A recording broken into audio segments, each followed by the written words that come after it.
இன்னைக்கு நம்ம வீட்டில் என்னம்மா சமையல்? இன்னைக்கு நம்ம வீட்டில் சுட சுட சாதம், ஆவி பறக்குதா? தக்காளி குழம்பு. நீ செஞ்சு உனக்கு புரியல. தக்காளி குழம்பு,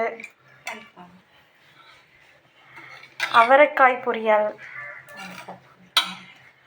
அடுத்து பேட் அப்பளம், மோர் மிளகாய், கொஞ்சமாக தயிர். சாப்பிட்லாமா? சாப்பிடலாம்.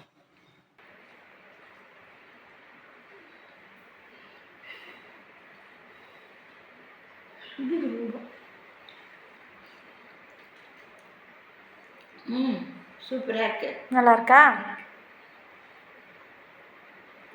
அவரைக்காய் பொரியல். அவரைக்காய் பொரியல் நல்லா இருக்கு. சரி, நல்லா சாப்பிடுங்க. எல்லாமே நல்லா இருக்கு. நான் சாப்பிட்றேன், நீங்களும் சாப்பிடுங்க. நாங்களும் சாப்பிட போகிறோம். பாய்.